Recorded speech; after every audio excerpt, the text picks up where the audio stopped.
এই ডাকসুতে দেখা যেত হচ্ছে চেয়ার নিয়ে নিজেদের মধ্যে গ্রুপিং হতো, হল সংসদের সাথে কেন্দ্রীয় সংসদের মধ্যে বিভিন্ন গ্রুপিং, সমন্বয়হীনতার কারণে কাজগুলো ঠিক মতো হতো না। তো আমরা আসার পর যেটা চেষ্টা করেছি সবাইকে একটা প্ল্যাটফর্মে নিয়ে আসা, একটা ব্রিজিং, হল সংসদ এবং কেন্দ্রীয় সংসদ একটা টিম হয়ে কাজ করা। সেটা আমরা প্রমাণ করেছি 4 মাস জুড়ে। কেন্দ্রীয় সংসদ এবং হল সংসদের মধ্যে দেখতে পাবেন চমৎকার একটা ব্রিজিং। কেন্দ্রীয় সংসদ যখন কাজ করছে, হল সংসদ আমাদেরকে সার্বিকভাবে সহায়তা করছে। হল সংসদ যখন কাজ করছে, কেন্দ্রীয় সংসদ, আমরা একটা টিম হয়ে কাজ করছি। এখানে কোনো সুপিরিয়র অথবা ইনফেরিয়র কোনো পজিশন নাই। আমরা সবাই একটা টিম এবং একটা টিম হয়ে সবাই সবার প্রতি কৃতজ্ঞতা বোধ এবং মমতা বোধ দেখিয়ে আমরা কাজ করছি। তো সেই জায়গায় আমরা ইতিমধ্যে হল সংসদের যদি রিপোর্টগুলো আপনারা পান, দেখবেন হল সংসদগুলো, প্রত্যেকটা হল সংসদ তাদের হলের যে মৌলিক সংকটগুলো আছে প্রত্যেকটা সংকটগুলো তারা অ্যাড্রেস করার চেষ্টা করেছে। এবং আমরা ইতিমধ্যে যে প্রতিনিধি সম্মেলন, যেটা ডাকসুর ইতিহাসে এই ধরনের সম্মেলনগুলো আমরা বিগত সময় যাদের সাথে বসেছি তারা বলছে এরকম হয়নি।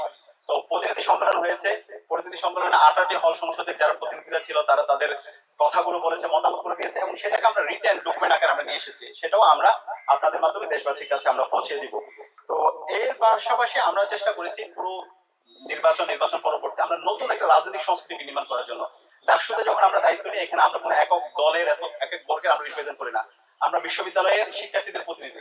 সুতরাং এই ক্যাম্পাসে কেউ বলতে পারবে না আমি কোনো শিক্ষার্থীর অধিকার হরণ করেছি, আমি কোনো শিক্ষার্থীদের জাস্ট আমার যে আদর্শ সেই আদর্শটা আমি চাপিয়ে দিয়েছি। আমরা বলেছি এই ক্যাম্পাসটা হবে একটা মার্কেট প্লেস অফ আইডিয়াস, এই ক্যাম্পাসটা হবে একটা মার্কেট প্লেস অফ ভ্যালুস। শিক্ষার্থীদের কাছে আমরা আইডিয়াস নিয়ে যাবো, ভ্যালুস নিয়ে যাবো।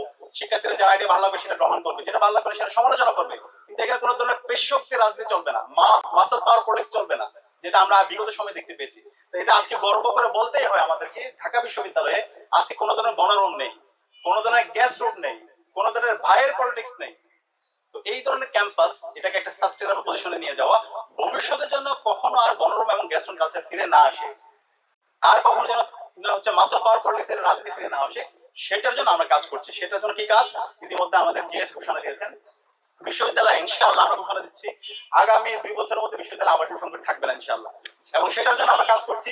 বিশ্ববিদ্যালয় অধিকতর উন্নয়ন যে প্রকল্প, সেটার জন্য আমরা বিশ্ববিদ্যালয় এবং সরকারের উচ্চপদস্থ যারা আছে তাদের সাথে কথা বলেছি।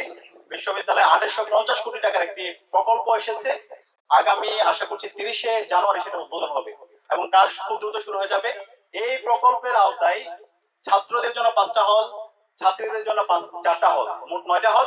আর চাইনার মাধ্যমে 1500 সিটের একটি ছাত্রীদের জন্য হল, তাহলে মোট 5টা 10টা হল।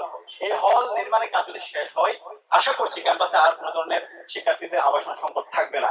যে স্বপ্নের কথা আমরা বলেছিলাম, একজন শিক্ষার্থী প্রথম বর্ষে এসে বিশ্ববিদ্যালয়ে তার থাকা নিয়ে তার চিন্তা করতে হবে না, সে চমৎকার একটা রুম পাবে, পড়ার টেবিল পাবে, তার সঙ্গে একটা খাট থাকবে এবং সেই তার প্রত্যাশিত স্বপ্নের ক্যাম্পাসটা পাবে। তো সেই প্রত্যাশিত ক্যাম্পাসের ধার প্রান্তে আল্লাহর রহমতে আমরা চলে যাচ্ছি।